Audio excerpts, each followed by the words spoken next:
alors pour aller dans votre sens absolument, ce qui est impensable, c'est que d'un côté, on dit il faut un cessez-le-feu immédiat, suivez mon regard, on parle du conflit israélo-palestinien, et là, entre l'Ukraine et la Russie, on dit ah non, il n'y a pas besoin de faire un cessez-le-feu, il faut arrêter Poutine. Alors d'abord, avant d'arrêter l'armée russe, bon courage. Ça ne fonctionne pas. 2, les Ukrainiens, les jeunes Ukrainiens ne veulent plus se battre. La moyenne d'âge du soldat ukrainien sur les champs aujourd'hui, c'est 49 ans. Donc vous vous rendez compte que toute la jeune classe, soit s'est enfuie, soit est morte au début du conflit. On parle aujourd'hui d'un demi-million de morts. Quand vous regardez les régions comme le Donbass, les populations civiles du Donbass sont allées en priorité se réfugier côté russe, plutôt que d'aller se réfugier côté ukrainien, ce qui donne quand même une indication de leur sensibilité et sympathie d'un côté et d'un autre.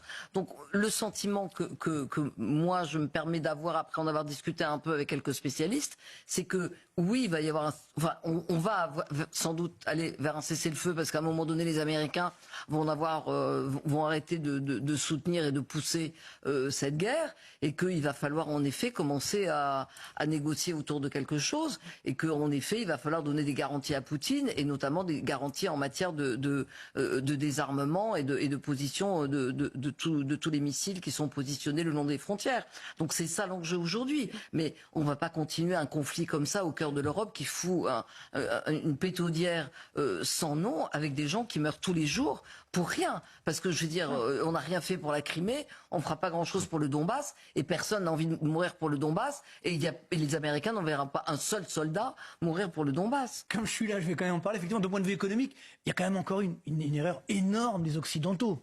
Avec les soi-disant sanctions contre la Russie, finalement, n'ont pas du tout porté leurs fruits. Jamais aussi bien porté. Aujourd'hui, d'un point de vue économique, je reprends, au-delà évidemment des morts, c'est une catastrophe. Il y a eu 500 000 morts en Ukraine, 100 000 morts en Russie, de militaires russes, on ne sait pas trop combien d'ailleurs. C'est fou, des chiffres incroyables et personne n'en parle. C'est quand même assez en Europe, donc c'est évidemment assez horrible. Mais d'un point de vue économique, là aussi, ça a été une catastrophe. Je parle même pas du fait que ça a participé à l'augmentation de l'inflation avec la hausse des matières premières.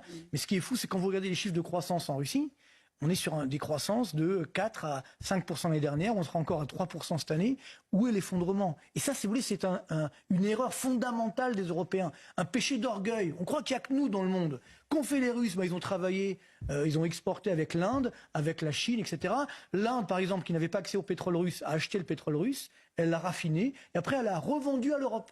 Ils ont développé on dit non, c'est pas du pétrole russe. Oui, parce qu'il est passé par l'Inde. Vous vous rendez compte, c'est ça qui est assez incroyable. Donc ça n'a pas eu, ces sanctions n'ont pas eu d'impact. J'ai envie de dire presque qu'elles ont presque plus d'impact chez nous au travers de l'inflation. Ministre de l'économie. Oui, mais c'est ça qui est dramatique. Vous disiez nous allons mettre à genoux l'économie russe. En fait, c'est l'économie française qui malheureusement a été mise à genoux. Voilà. Parce que malheureusement, c'est ça le problème. Aujourd'hui, on a augmenté cette dette publique, on voit où on en est aujourd'hui.